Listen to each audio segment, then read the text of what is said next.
Welcome back to Definitely Not Definitive. I'm Ken. And I'm Bethany. And this is Bucky. He's got his snuggle puppy, and he's ready for Frieren Beyond Journey's End. Yeah, let's do this, Bucky. This is episode 2, or season 1, episode 2 that we're checking out today. And if you want our full uncut reactions and early access, early ad-free access, then go ahead and check out Patreon. Links in the description of this video. We also have early access here on YouTube at the little join button down below. Long-range magic is a fickle thing and rather difficult to master. It's a fickle bitch. Earlier, your magic dissipated before it reached its target. That tells me your levels of mana and your firing strength are both lacking. Such skills will take years to master. That said, the level of control you have over your magic is very high. My advice is to be patient with yourself. Isn't this nice? That's how you blow up a snowman.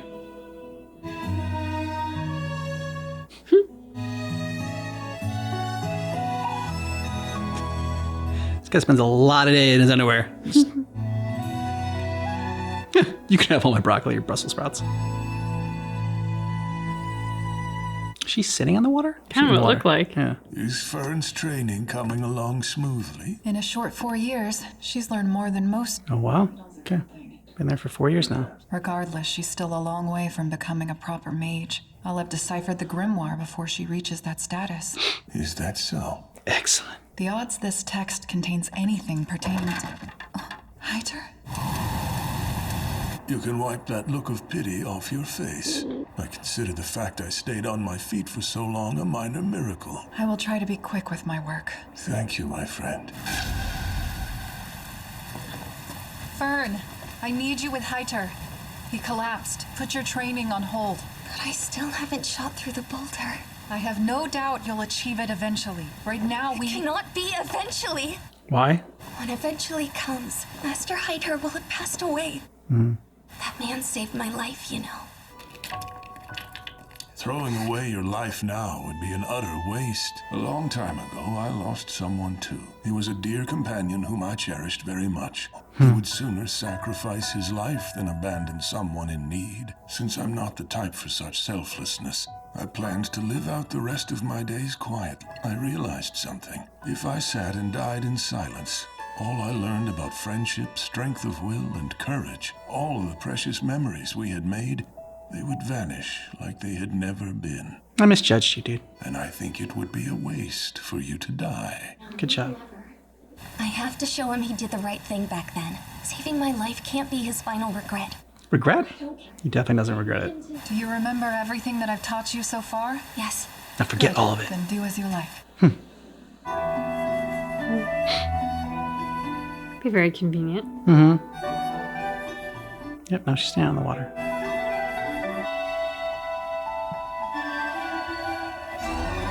Boom.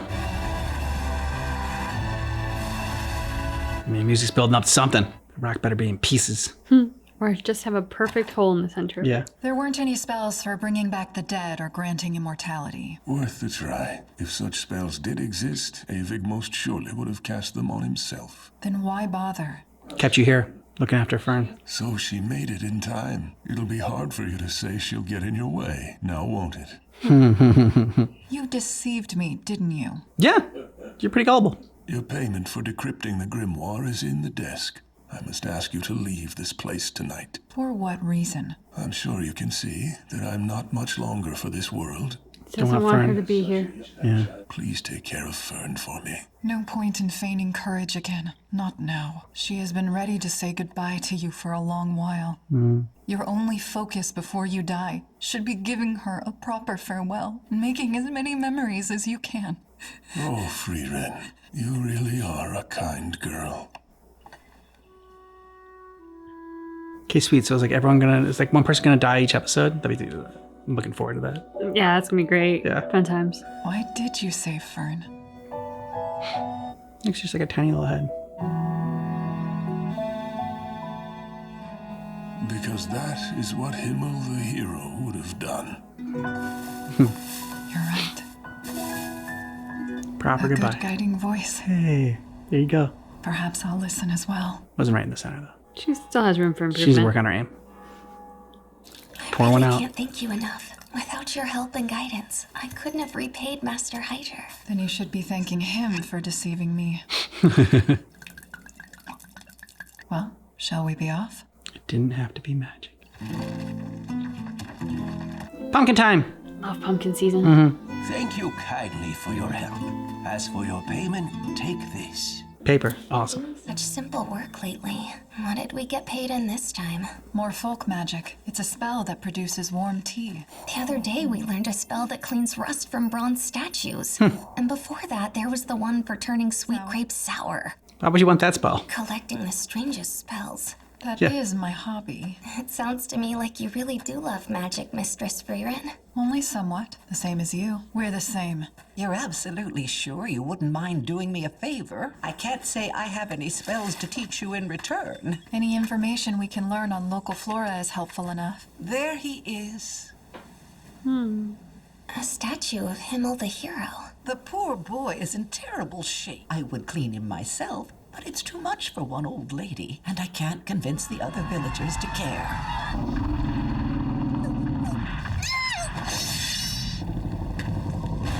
Yeah. When the village was attacked by a vicious monster, the brave Mr. Himmel fought with all his might to defend us. Such a hero should be revered, not left to crumble. Aw, little girl never forgot. When the villagers offered to make a statue of him, he should have humbly declined. How is this?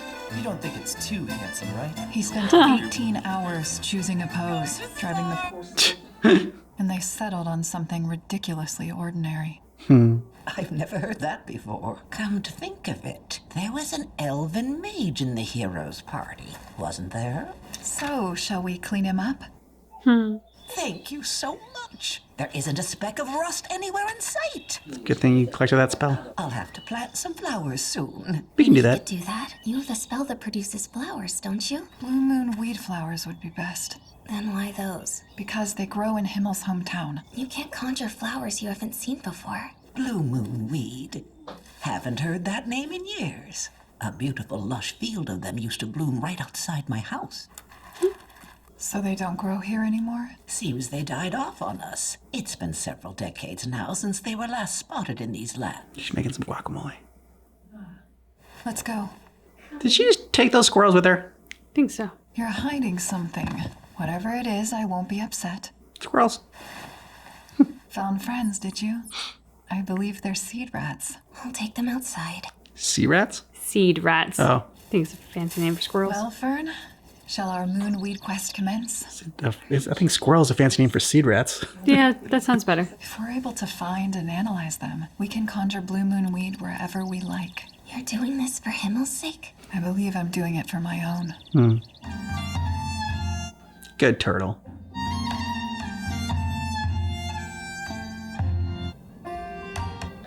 Just drunk? Just exhausted. She spends a lot of time getting caught in stuff.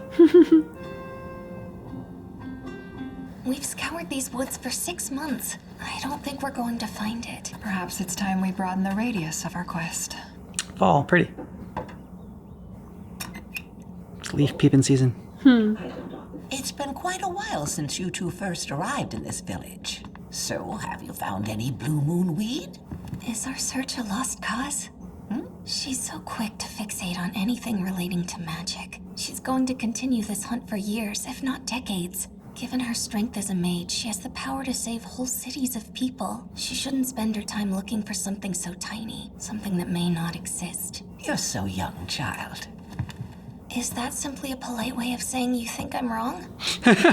But you see, Miss Frieren likely views things differently than you and me. Because she has so much time. If you say how you feel with an open heart, I've no doubt she'll take it well. Get the hell out of here. You're no longer my apprentice. They're the seeds of a related species she kept for their medicinal properties. Would it be alright if we planted these around Himmel's statue instead? I hear you, Fern. And I see I've made you worry. The time I spend isn't solely my own anymore. I promise that I'll end my search soon. How many years is soon? Soon enough. 20? That's not comforting coming.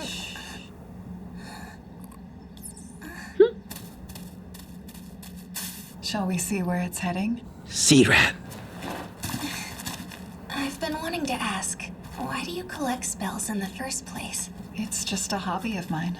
That's quite hard to believe. It's a hobby. Collecting stuff is cool. I used to go through my life much more apathetically before finding it. Everyone needs a hobby, especially if you live for like thousands of years. He's gonna pass the time. Come on.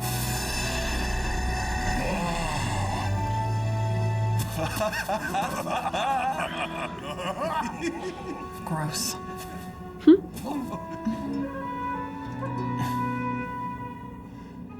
But then came a fool who praised me for the magic I acquired. The rest is history. That's a pretty silly reason. I agree.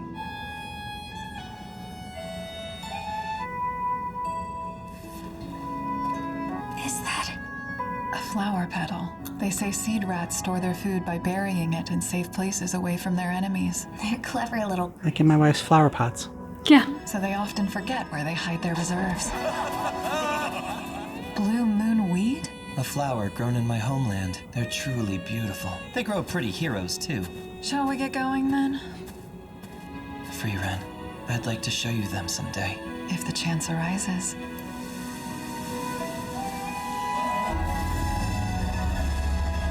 I had a feeling we'd find them here, but I wasn't expecting this. Seems the chance arose, at last. I can't believe that we actually found them. Yeah. Doubting Thomas. I don't understand why. Yes, you do. Becoming a mage was a challenge, but you never once wanted to give up. That's very different. I could have learned any other skill that allowed me to support myself and been just as content. But you did it for somebody. But it's what you chose. And what chose you? I guess you're right. Plus you can float. I mean, that's awesome. Yeah. It looks beautiful. Thank you for your diligence, Miss Frieren. You've ensured that time will never get the better of the statue again. Oh, I nearly forgot. There. Look at that! An adorable touch. Well, shall we be off? And you alright? Okay, so this show is like very fascinating to me because it's like a slow burn. Not a whole lot has been like happening, and like even like, I mean, yeah, everything just develops very slow, but like I wouldn't call it but I'm not like bored by it or anything. I'm fascinated by this world, and like I want to uncover more of it. It's just, yeah, so it's like hard to explain. Like we said, like last time it didn't like necessarily hook us right away with the pilot. We're like interested in it and everything like that, and hear like how amazing this show is. Kind of reminds me, it's gonna sound weird, like, I mean, Castlevania was a lot darker, at least especially like to start with and begin with. But like Castlevania, where like it took its time, a lot of places with just like pauses and like in between dialogue and within the scene and setting up the scene and everything like that.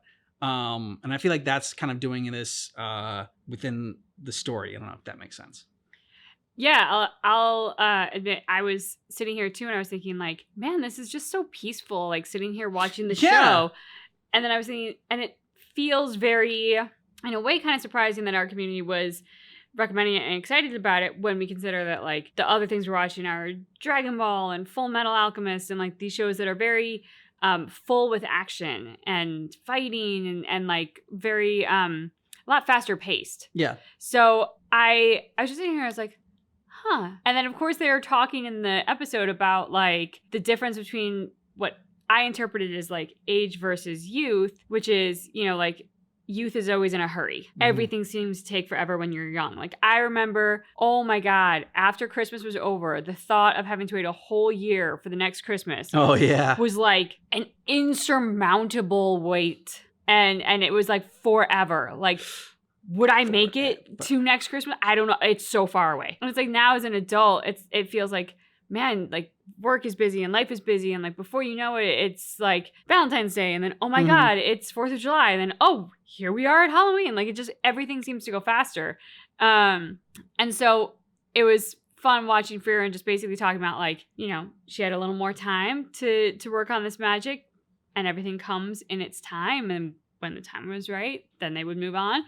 And that is exactly what happened. And so as you talk about like taking time, that's sort of how it was feeling in the episode as well was like, I was kind of sitting here thinking, like, I'm enjoying this, but I wonder when we're going to like the big thing's going to happen. Yeah, right? And yet everything was happening in its own time.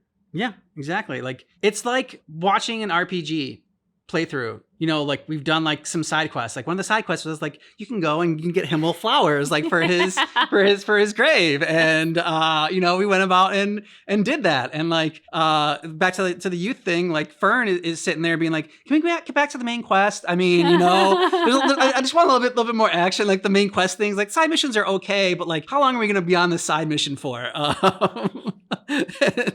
So like, but like it's so that's what I'm saying. Like it's just it's a wild show, and it is different from stuff that we watch, which is why I think I enjoy it as well, is because it's a I don't want to say like a break from everything else, but it's just like changes up the pace of what we are watching. And you know, it is a good example of just like, you know, taking your time and enjoying it, like enjoying the, you know, the scenery. Like makes me think of like Claire Obscure or whatever, like, you know, the scenery in there, and like, you know, we're playing Final Fantasy 16 and like just really loving all the different aspects and like the side quests there as well. And like when people talk about Red Dead Redemption 2 and you know, like Elder Scrolls like Skyrim or Oblivion, and just like living in that world and what that's like that's what this feels like. I mean, at first it felt like, okay, this is inspired by like, you know, a campaign ending in Dungeons and Dragons or something like that. And like, you know, the friends sitting around talking about all the fun times that they had during the campaign. And like, I'm like, okay, that seems cool. But like this episode just, felt more like watching a playthrough of an RPG.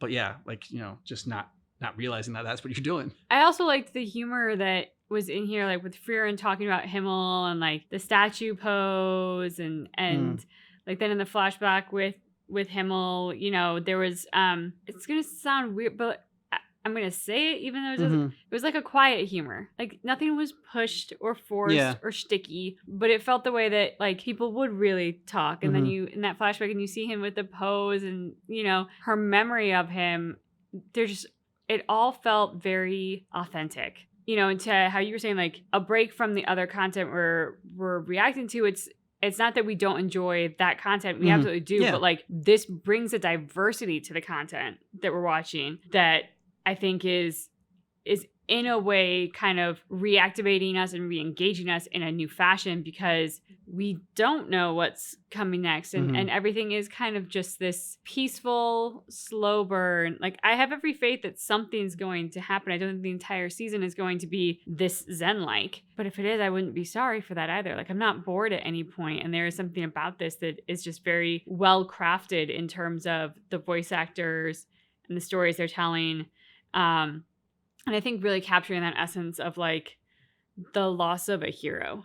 Yeah. And kind of like moving on after that. And yet he's kind of everywhere because he touched so many lives.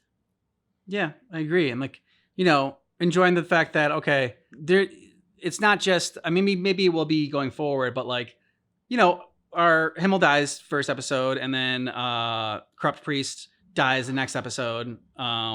But like we still see them like in flashbacks, and I feel like that's going to be going forward. So it's not just like, okay, you get these characters in the first episode and that's it. Yeah. Like, and then, you know, like, okay, then we're going on. The rest it's like Frieren and everybody else that new that she meets. And while I don't think they're gonna be like the major part of the show going forward, I do think that like, you know, we'll probably see more flashbacks going sparse throughout it, like as Frieren goes on her journey and like, you know, remembers them. I also think with all of this, like Himmel as a character, you know, that's in some ways the goal.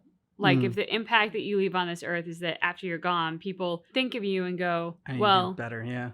I took her in because if Himmel were here, that's what he would have done, you know? And then this woman, she's cleaning up his statue. She's asking Frieren to help her with her garden because like Himmel saved the town and that's what he deserves. Like, so when people, you know, when you leave this world, people look back on your memory and it inspires them to do good, that makes you a hero. You don't have to like run into a burning building. I think that makes you a hero. If like the stamp that you leave on the world is to leave it a better place than you found it and inspire others to do the same, that's heroic. Yeah, and just the way that the priest said it, like he talked about memories. Like if you even have a memory of anybody that like you hold dear, then you know it's worth going on. And, the way he did it is like by trying to emulate some of that, like, he respected and cared for, and like, good in this world there's good in this world that's no longer here. Like, so I need to put that good back into this world in my own way. And yeah, like that's a great way to try to handle loss is, keeping the people with you and like, however they impacted you, trying to put that out in the world. And and just like, through your actions, through just, talking about them with other friends and loved ones. So the way like I think you talked about that earlier in our talk back, but just the way that they handle loss in this show and dealing with it is something that's like some good life lessons in there. Agreed. Let us know what you thought about this down below in the comments, and thanks so much for checking out our reaction for Frieren's Beyond Journey's End. What'd you keep in mind? That our reaction is definitely not definitive.